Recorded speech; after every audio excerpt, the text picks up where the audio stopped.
Hi there and welcome to our human-faced leaders session. So this is session number 4 and they're all based on the research that we did earlier this year. So I'm Sarah and I will be dealing with the questions today, and we are focusing on the intersection between technology and communication. So as always, please do let us know where you're joining from, ask any questions that you might have during the session so it's as interactive as possible. And I'm going to hand over to Joan now, who is going to introduce the session and our guests. So over to you, Joan. Thanks very much, Sarah. Hello, everybody. Welcome to today's session. I'm delighted to be joined by 2 people from GP Strategies today. We have Neha Dave, who is the head of change, and we have Dan Wilson, who is the head of sales, payroll, EMEA. Bit of a title, that one, Dan. I think I got it right. So welcome to both of you, and thank you very much for giving us your time for the conversation today. Before we dive into the session proper, as Sarah said, we're here today to talk about the intersection of technology and communications, and it's going to be from a very specific perspective today because we're looking at communication in the world of technology transformation. So before we go any further, let me ask our guests to introduce themselves. And Dan, if I can start with you, if you could tell us a little bit about you, and then in 2 sentences, something about GP Strategies, and then we'll hand over to Neha. Yeah, okay. Thank you, Joan, there for that intro. So quickly on GP Strategies, what we do is we implement HR technology. In our case, that means success factors. So we partner with SAP. We also implement Kronos for time management, Workforce for time management, and Qualtrics, which is essentially an employee engagement survey type application. So SAP is our primary partnership. We're about 150 people. We work globally with global organizations, and it's certainly an interesting world and very fitting, I think, for the topic. So and my role, John, just to elaborate a little bit on my role, is sales, as you said, and really what I'm trying to do when we're talking to businesses to help them see the path from where they are now with that technology. And what they're looking to achieve. So what technology changes they're looking to make? Is it a wholesale change of technology? Is it individual specific modules? Do they have specific areas of interest in HR processes? But it's related to HR. So the commercial aspects of that as well. So that's my role. So you can see that Neha's disappeared. So with technology and communication, there are always issues. Neha appears to have lost the link. So hopefully she will be back in a second. But there's just something wonderfully ironic. Absolutely. So Dan, can you say a few words about Neha while we hopefully get her back? I can. Yeah. Luckily, she's not responsible for technology. That's a good thing. But Neha leads our change management practice. So with every implementation, there's a level of change as you would expect. That change is quite often handled by the client, but we're able to either advise or we're able to take on some of those change management processes to supplement the project. So that's Neha's primary responsibility, as well as doing lots of other things for us. She's the leader of the change management practice. Great, thank you very much. Any updates, Sarah, from Neha? No, I'm just resending her the link just in case she needs to use her mobile device. So shall we crack on with the first question, which I can put up on the screen now? And just before you do that, go back to the quote, actually. So that's great. Thank you. We've put a quote up on the screen, and this quote came from the research that we did, and it was made by one of our participants in the research. And for me at the time, I was absolutely like, it's going to be interesting to see whether that does happen or not. Completely buy into it as an idea or as a concept. Will it happen?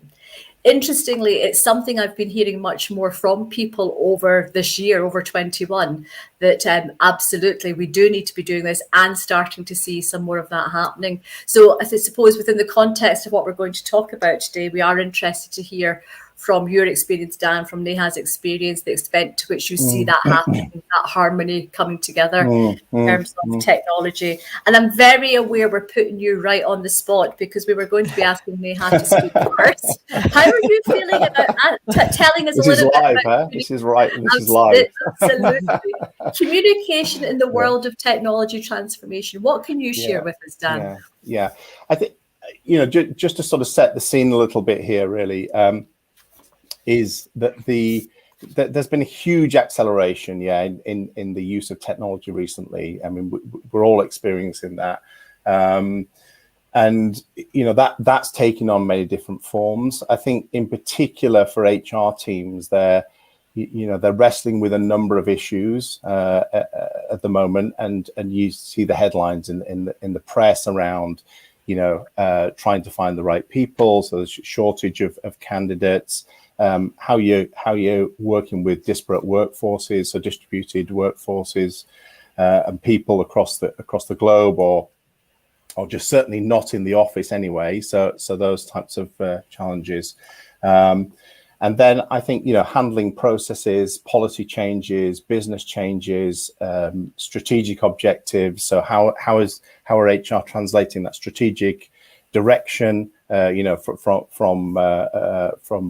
the overall company goals?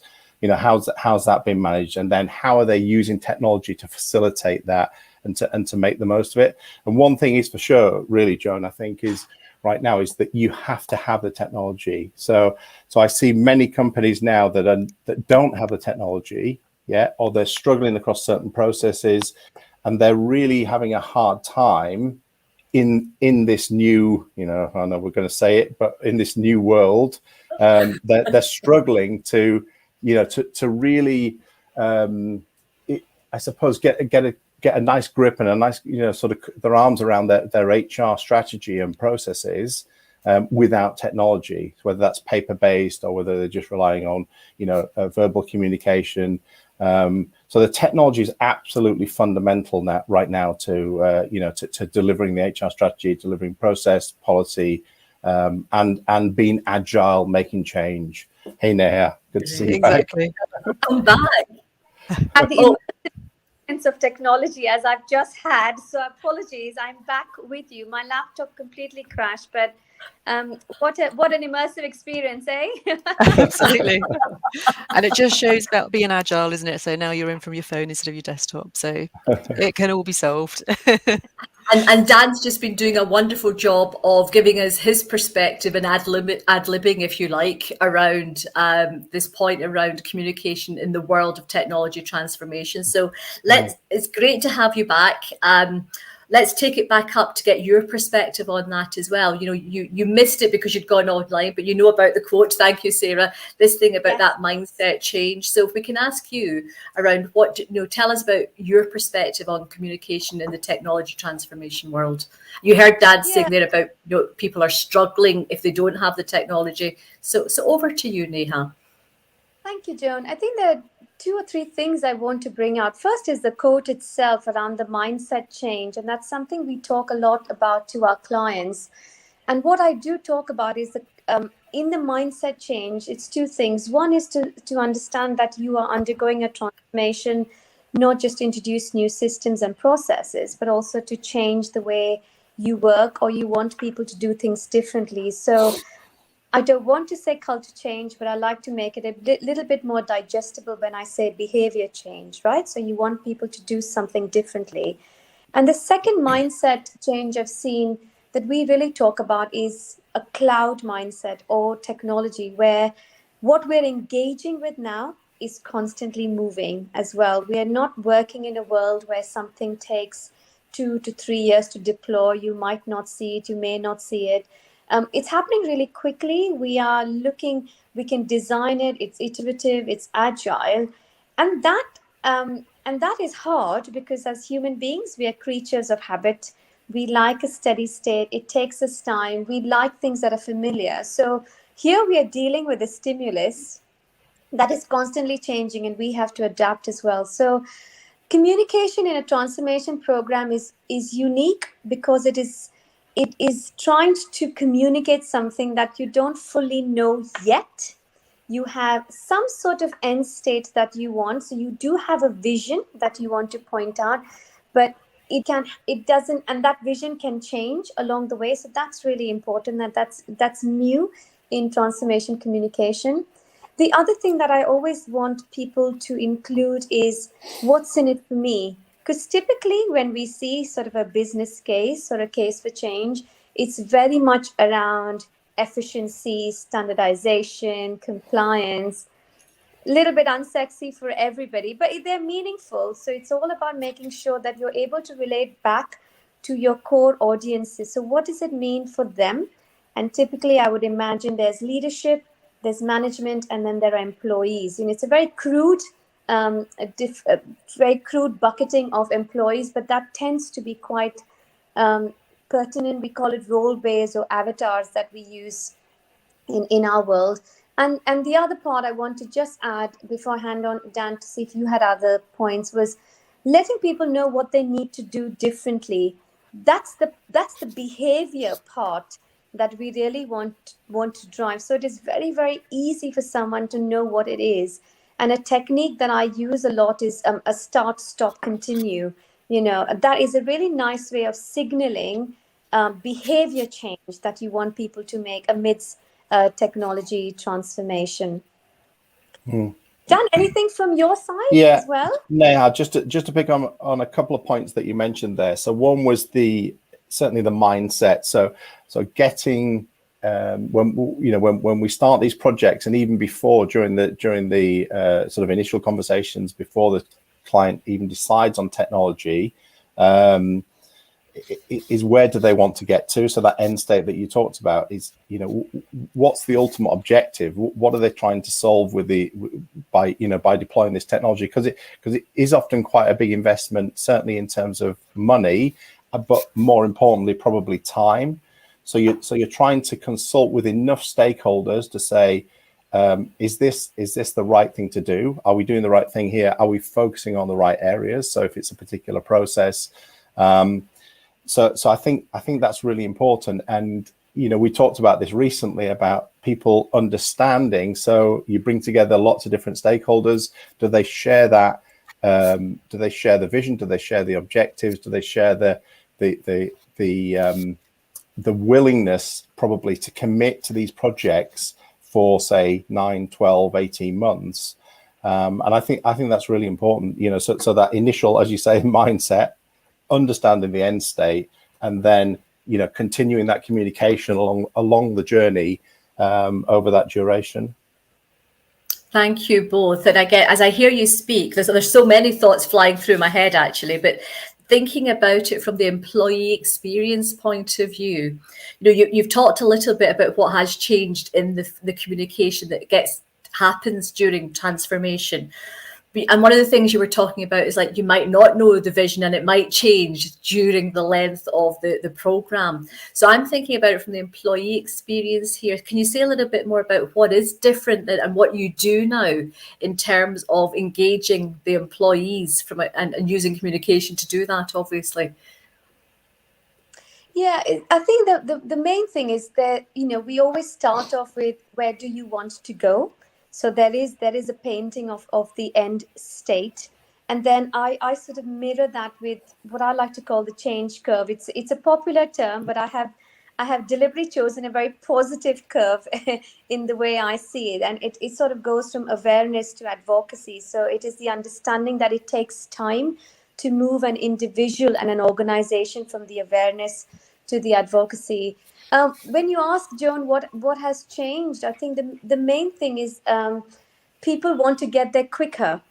And we are using technology really to accelerate that curve a bit faster. So it's quite interesting because the technology is what's happening to them, but we're also using the technology to accelerate some of those things. And by what I mean by that is making sure that we are using technology as an engagement tool as well. And I probably want to take 1 minute to differentiate or explain my understanding of communication and engagement, because they're terms that we use sometimes simultaneously or synonymously. they're not necessarily the same. I typically see communication as a telling or a push type of thing, and that's valuable because that's very much at the early start of your transformation. What are we doing? When are we doing it? What does it mean for you? Why are we doing it? So very much of a push type thing, because you've got to let everybody know and raise that awareness around it. But as you move towards your program, you start to doing engagement because you want to know what people are feeling. And engagement communication is more around asking for feedback. That's where you will start to use different types of topics like surveys. You do a pulse check. You would send, you would have, qualitative conversations. You could use focus groups as well. So I think, what I see more is people trying to use engagement a bit too early. But I always sort of encourage them, you need to tell them something before you can get something back from them. So there's a little dance we have to do between comms and engagement, and then wrapping it up in technology. It just means you're switching or using different features of that technology to make the behavior changes that you want as well. Mm-hmm. But now I think also that really what's changed is that the experience, certainly, where we work with SAP, the focus is on the experience. So human experience, learning experience. So at the point of engagement with technology, is that a positive experience? Is it helpful to the employee? Is it enhancing their their experience at work, their engagement? So and with tools like Qualtrics, you can check at the point of hire, for example, was that a good experience? Was your onboarding good? Did it meet your expectation? Because we know the statistics that people are likely to leave within the first 6 months if that engagement or the onboarding is poor. So I think the change for me in terms of the employee is that certainly from the sort of sales and marketing side, the presentation of technology, and this is not just SAP, this is other technologies as well, is how is it engaging that employee? How is it personalizing the experience? How is it keeping them engaged at work? How is it delivering their career development needs? Getting things like compensation alignment, seeing progression and succession. So I think that's the awareness is there much more today than it was in the past, I would say. Yeah. So one of the things I'm hearing there, sorry, Neha, one of the things I'm hearing, Yeah. if we stay with that theme about intersection between technology and communications, that when it comes together in the right way, that experience that the employee is getting is a much more productive, a much richer, a more fulfilling experience in some way, whatever the experience is that they're having. Yeah. Is that right? Yeah. I think it should be. Yeah. I just want to say that it's become a bit of a default now, isn't it? People just expect for things to work, right? So, I mean, my laptop completely crashed on me. I just, of course, I got a bit fuzzled. I'm only human, but I just, I just get onto my other device and just do it there. So it's a default, right? That it is going to work. So the better so the conversations have moved on. Is not just what should we buy and how much should we spend on a particular system, is about how will we engage, how will we motivate, how will we drive ownership, how will we get engagement, how will we get adoption. So we are having different conversations with our client as well, because for me, Joan, that's it. They just make an assumption that the tech is just going to work, because that's the reality of what our core sort of basic needs has become, isn't it? I'll have Wi-Fi and my laptop will not crash during And leading on from that, and I know we didn't want to make this session about the pandemic, so there I have, I've said the P word. However, what is interesting, I think, to think about is what has been the impact from your perspective on the communication in terms of the work that you do. So what would you like to share with us around that? The impact of the pandemic, oh boy. I think apart from the points that I've already mentioned around the switch between comms to engagement, the desire to use technology as as a way to increase collaboration, the measurement of productivity, the whole fulfillment. I like that word you used, Joan, to make that experience more fulfilling. Very practically, our delivery style has changed as well. Where, I mean, look at us now. We were just talking about the fact that a lot of the way we engage with our clients, the way we are delivering communication, we just assume there's a virtual component to it. I'm no longer designing 3-day based events, long classroom based sessions. And for me, that's quite freeing, which means that, practically it means a lot of less investment of time and cost sometimes for our client, but it also means that we can do things differently well. So there's a practical impact on our delivery of how we manage communication, and just always ensuring that whatever we design is virtual friendly, mobile friendly, browser friendly, whatever you want to call it. And that's not something, I know it doesn't sound very engaging, but it's quite a practical point that we always have to consider when we want to create that engagement or that experience for employees and organizations. Okay. And I think for me, it links back to that piece about expectation that you mentioned earlier, that in doing all of that, people do expect that they are going to get some form of tech to work with in terms of communication, whether it's to speed it up, whether it's face-to-face or using some kind of messaging service, that we will be thinking about all the different forms of communication that we can do and making use of them. Dan, I think maybe you wanted to say something, so let me come back to you. I think people have found their way through the pandemic and actually been able to continue to function reasonably well. But there are a couple of anecdotes from clients where they've said we really struggled. We really struggled to get data. We struggled to report back to the business. And at a point in time when the businesses were really even more reliant on data, so many businesses had to downsize, perhaps through furlough or restructure as their clients were impacted. So I think it was a really challenging time, and I have to say that those organizations that had invested in technology or had a strategy for moving to the cloud were faring a lot better, to be honest, Joan, I would say. And I think Gartner picked that up in one of their reports as well, that those organizations that have invested, and they will subsequently see the benefits moving forward as well on their business operations. So if you're lagging behind, you've got to go through the transformation. You've then got to start to utilize it, and you've got to get the benefits from it. And you're talking probably 1 or 2 years. And as we know in today's world, that is a long time in terms of what can happen. Yeah.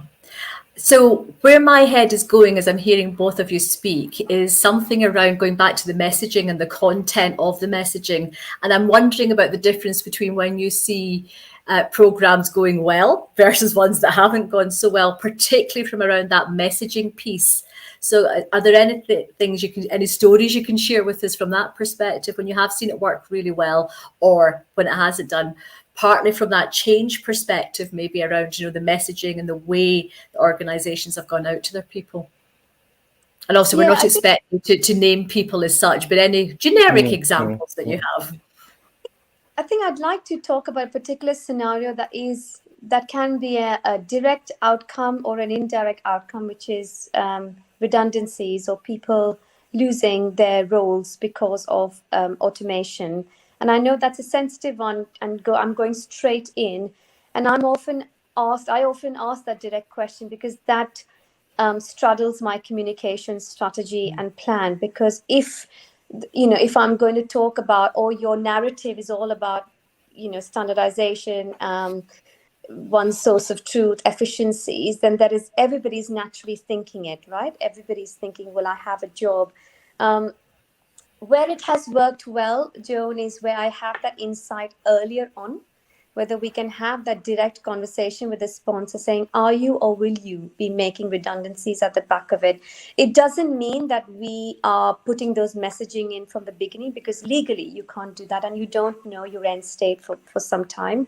But it just means that I always make sure that the what's in it for me and what do I need to do differently, the two things that I think are really important, have some indication that there might be a leaner structure, there might be updates to roles and responsibilities, there might be changes to reporting lines, because those are the things that can happen without redundancies as well. So I make that allusion to it much earlier on in the narrative of the change, and I think that works very well.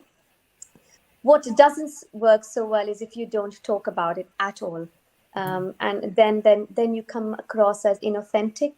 Then and also you're not addressing the core concern of any employee is, will I have a job at the back of it? So that's for me is a really hard piece of content that you need to bring out as much as possible in the most human way as possible earlier in your transformation program. Then oops, we should have said that. So I would always encourage them to do that. Thank you. I'm keeping an eye on the time as well. And you mentioned the word human a moment ago, Neha. And I suppose what I'd like to do as we move into the final phases for today is bring the humans back into the centre of this. And again, thinking about the way that these programs are implemented, are you seeing a shift or a greater emphasis on getting that human connection made in the communications, in the implementation of a program? And I'm thinking back to the dim and distant past when I worked in organizations, and I can remember programs being put in, and the bit that the people were always forgotten about. Typically it was seen as a technology implementation. So we're here today talking about the human focused leaders. Are you seeing a greater emphasis, to come back to my original question? Well, I'm here. There is an actual role of change management. It's a long time coming. I've been doing this for 14 years, and people thought I was working in raising a change request. So personally, like, it has moved on as well. Yes, Joan, I do see that we are having better conversations, more meaningful, more open. To talk to speak to Dan's point earlier, employee experience is a core part of most organizations' strategy. Either it sits in their talent strategy, it sits in the HR, or in the business strategy. So we are seeing those words come across all the time. What I will say is that people are still realizing what it means, and the point that Dan raised earlier, the willingness to actually commit the time, not just the cost of buying the product, but the time to actually role model those behaviors, put their hand up and demonstrate that human side, particularly around the leadership community, because we are all, principle of learning, role modeling, observation, looking up, seeing what my bosses are doing is still such a powerful method. That is taking a little bit of time. People are still having that aha moment between, this is what I really want to do. This technology will get me there. Oh, but I also have to do all of these things to actually bring it to life. And that is often why I'm the bad cop in some situations, saying, yep, you've still got to do a little bit of work, because the technology is not going to solve inherent process issues, business issues that you already might have in your organization.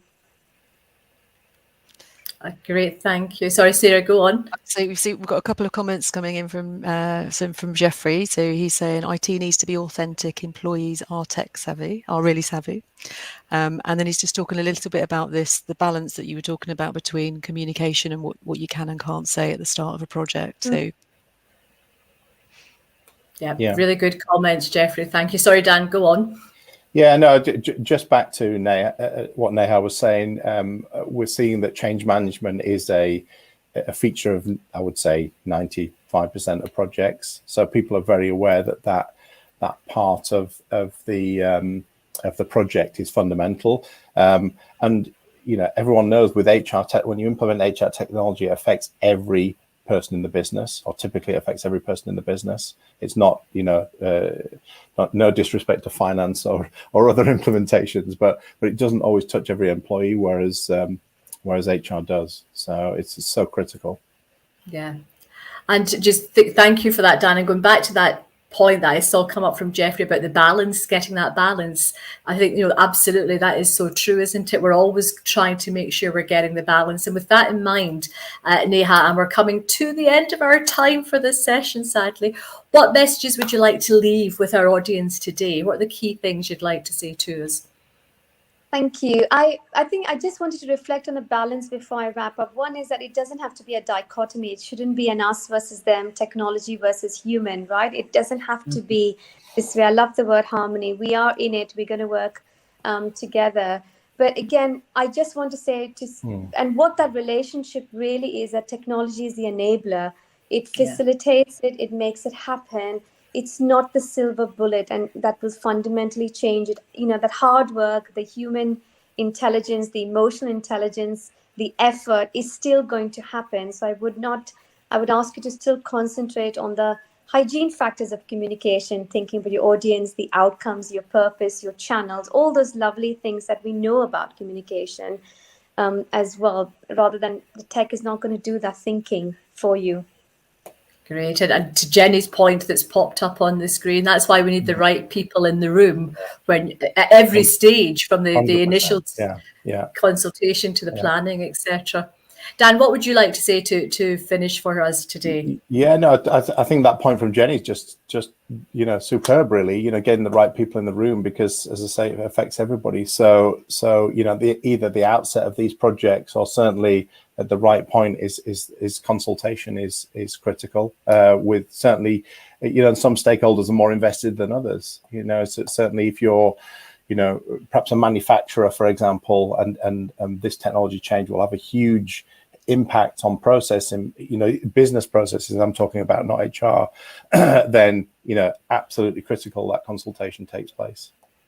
Absolutely. And again, loving Alex's point about the applications should be built for, and I'm going to change users to humans for now, like other digital platforms. And again, I think from what I see, there is more of that happening, certainly over the last few years, but you're the guys doing this. So is that your experience, that coming back to the humans are being considered more in the way, that experience piece that you were talking about earlier, Dan? They're trying. I mean, that's good. Exactly. I mean, so mobile usage for simple tasks like booking holiday, that type of thing, obviously is there now. But it's just really, keeping up with the apps, on the iPhone that are available, that look very nice. So the experience is, technology is trying to catch up a little bit, but then it's got a lot of ground to cover, and there's a lot of different processes there. So I would say it's way better than it was, and I'm sure anybody who's running one of the major applications for HR is having pretty good experience. Good. Well, let's hope they are. Thank you both for your time today. Sarah, let me hand back over to you in just a second. Say thank you both for coming, giving us your perspective. Really appreciate it. And for dealing with the technology challenges that we had at the start of our session. So just shows you what we can all do when we just have to get on with it. We can always make it work. So thank you again, Sarah. And now I'm going to hand back over to you.